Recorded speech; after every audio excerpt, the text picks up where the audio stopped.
ನಮಸ್ತೆ, ಹ್ಯಾಪಿ ಲೈಫ್ಗೆ ಸ್ವಾಗತ. ನಾನು ಶುಭಶ್ರೀ ಶಿವಕುಮಾರ್. ಇವತ್ತಿನ ವಿಡಿಯೋ ನೆಲಬಸಳೆಯ ಬಗ್ಗೆ. ಹಳ್ಳಿಯಲ್ಲಿ ಸಾಧಾರಣವಾಗಿ ಹೆಚ್ಚಿನವರ ಮನೆ ಹಿತ್ತಿನಲ್ಲಿ ಕಂಡುಬರುವ ಒಂದು ಗಿಡ ಈ ನೆಲಬಸಳೆ.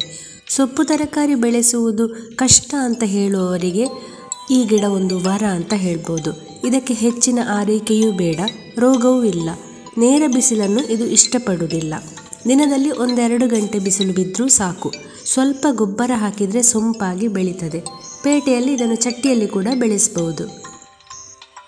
ಇದರ ವೈಜ್ಞಾನಿಕ ಹೆಸರು ಟ್ಯಾಲಿನಮ್ ಫ್ರೂಟಿಕೋಸಮ್. ಇಂಗ್ಲಿಷ್ನಲ್ಲಿ ವಾಟರ್ ಲೀಫ್, ಸಿಲೋನ್ ಸ್ಪಿನಾಚ್, ಸುರಿನಮ್ ಪರ್ಸ್ಲೇನ್ ಇತ್ಯಾದಿ ಹೆಸರುಗಳುಂಟು. ಹೆಚ್ಚಿನ ಸೊಪ್ಪು ತರಕಾರಿಗಳಲ್ಲಿ ಇರುವ ಹಾಗೆ ವಿಟಮಿನ್ ಎ, ವಿಟಮಿನ್ ಸಿ ಮತ್ತು ಖನಿಜಾಂಶಗಳು ಈ ನೆಲಬಸಳೆಯಲ್ಲಿ ಕೂಡ ಉಂಟು ಅಂತ ಹೇಳ್ತಾರೆ. ಗಂಟು ನೋವು ಮತ್ತು ಕಿಡ್ನಿ ಸ್ಟೋನ್ ತೊಂದರೆ ಇರುವವರು ಇದನ್ನು ಹೆಚ್ಚು ತಿನ್ನಬಾರ್ದು ಅಂತ ಹೇಳೋದು ಕೇಳಿದ್ದೇನೆ. ಸುಲಭವಾಗಿ ವಿಷರಹಿತವಾಗಿ ಬೆಳೆಯಬಹುದಾದಂಥ ಈ ಗಿಡವನ್ನು ಎಲ್ಲರೂ ತಮ್ಮ ಮನೆಯಲ್ಲಿ ನೆಟ್ಟು ಬೆಳೆಸಿದರೆ ವಾರದಲ್ಲಿ 1-2 ಅಡಿಗೆ ಮಾಡೋದಕ್ಕೆ ಅಡ್ಡಿಲ್ಲ.